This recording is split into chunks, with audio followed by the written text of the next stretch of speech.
ఓం శ్రీ గురుభ్యో నమః. ఓం శ్రీ మాత్రే నమః. జై శ్రీరామ్. జనవరి 22 మన అయోధ్యలో రామయ్య తండ్రి యొక్క ప్రాణ ప్రతిష్ఠ జరిగిన వైభోగంగా అందరికీ శుభాకాంక్షలు తెలియజేస్తున్నాను. ఈ ఫిబ్రవరి మాసంలో రాశి ఫలాలు ఎలా ఉన్నాయో తెలుసుకుందామా? మరి మేషరాశి వారికి ఫిబ్రవరి నెలలో ఎలా ఉందో తెలుసుకుందామా? ముఖ్యంగా చెప్పాలంటే మేషరాశి వారికి ఈ నెలలో అనేకమైన అంశాల పట్ల అవగాహన పెరిగి అనేక పనులు అనుకూలంగా మార్చుకోగలిగిన తెలివితేటల్ని పెంచుకుంటారు. మీరు చాలా విషయాల్లో పనితీరును మెరుగుపరుచుకొని కొత్త అవకాశాల కోసం ఎదురు చూస్తారు. నిలిచిపోయిన పనులను వేగవంతంగా పూర్తి చేస్తారు. మీకు రోగ నిరోధక శక్తిని పెంచుకోవడానికి ఆరోగ్యం పట్ల శ్రద్ధ వహిస్తారు. ఖర్చులు కొంచెం అధికమవుతున్న సందర్భంలో కొంచెం ఒత్తిడిని అయితే ఎదుర్కోవాల్సి ఉంటుంది. కానీ మీ స్థిరమైన ఆదాయాల అనుకూలంగా కొంచెం మార్పు అయితే రాబోతోందనే చెప్పాలి. ముఖ్యంగా మీ యొక్క మంచి మనసు వల్ల ఆలోచనలన్నీ స్థిరంగా ఉంటాయి. అలాగే ఆధ్యాత్మికమైన చింతన అనేది మీకు మొదలయ్యి పరిపక్వత కోసం ఆధ్యాత్మికమైన భక్తి మార్గంలో నడవటానికి ఎన్నో ప్రయత్నాలు చేస్తారు. ముఖ్యంగా చెప్పాలంటే ఈ రాశిలో 11వ ఇంట్లో శనిగారు ఉండటం వల్ల మీ కెరీర్లో అనుకూలమైన ఫలితాలు అనేటివి అందుకుంటారు. అలాగే మీ మార్గంలో వచ్చే అనేక సవాళ్లను చాలా ఈజీగా తుడిచిపెట్టుకుపోయే రకంగా ఆలోచిస్తారు. మిమ్మల్ని మీరు అగ్రస్థానంలో ఉంచుకునేందుకు సదావిధ ఎన్ని ప్రయత్నాలంటే చాలా ప్రయత్నాలు చేసి ప్రత్యర్థులను చిత్తుగా ఓడిస్తారు.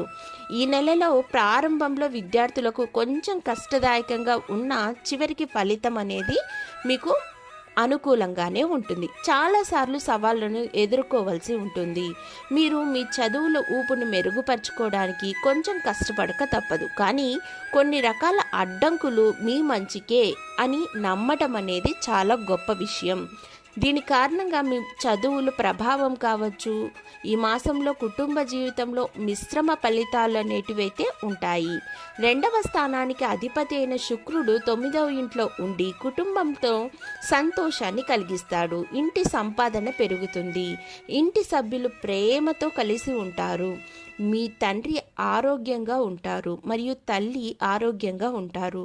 మీరు ప్రేమ సంబంధంలో ఉన్నట్లయితే ఈ నెల ప్రారంభంలో కొంచెం కఠినంగా ఉండవచ్చు. మీ బాంధవ్యాల పట్ల మీ నిబద్ధత మరియు అంకిత భావం అనేది ఉంటుంది. మీ 5వ ఇంట్లో ఉన్న ప్లానెట్ శని ద్వారా పరీక్షింపబడుతుంది. దీని ద్వారా మీ ప్రేమ నిజమైతే మీ ప్రేమను మెరుగుపరుచుకునే అవకాశం మీకు లభిస్తుంది మరియు మీ ప్రియమైన వారితో ప్రతి క్షణాన్ని సంతోషంగా గడుపుతారు.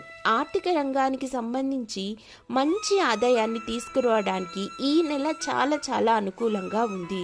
మేషరాశి వారికి ఈ నెలలో ముఖ్యంగా చెప్పాలంటే ప్రభుత్వ రంగం ద్వారా ప్రయోజనాలైతే కోకొల్లలుగా పొందుతారనే సూచిస్తోంది. 10వ ఇంట్లో ఉన్న సూర్యుడు 11వ ఇంట్లో ఉన్న శని గ్రహం మరియు మొదటి ఇంట్లో ఉన్న బృహస్పతి ఉండటం వల్ల మిమ్మల్ని ఆర్థికంగా పరిణతి చేస్తుంది మరియు మీ ఆర్థిక సవాళ్లను తగ్గిస్తుంది. అయితే 12వ ఇంట్లో కూర్చున్న రాహు మిమ్మల్ని ఆర్థిక పరమైన సవాళ్ళను ఎదుర్కొని ఆర్థిక అభివృద్ధి పెరిగేందుకు గాను కొంచెం విచ్చలవిడి ఖర్చులు అనేటివైతే పెట్టించడానికి పెట్టడానికి తయారుగా ఉన్నారు. ముఖ్యంగా చెప్పాలంటే మేషరాశి వారి ఆరోగ్య విషయంలో ఈ నెల కొంచెం హెచ్చు తగ్గులుగా నిండి ఉంటుంది. అయినప్పటికీ మీ రాశి అధిపతి 9వ ఇంట్లో ఉన్నాడు కాబట్టి మీ యొక్క జన్మ చార్ట్ చూసుకుంటే 10వ ఇంట్లో మీకు అద్భుతమైన ఆరోగ్యాన్ని ఇస్తాడు.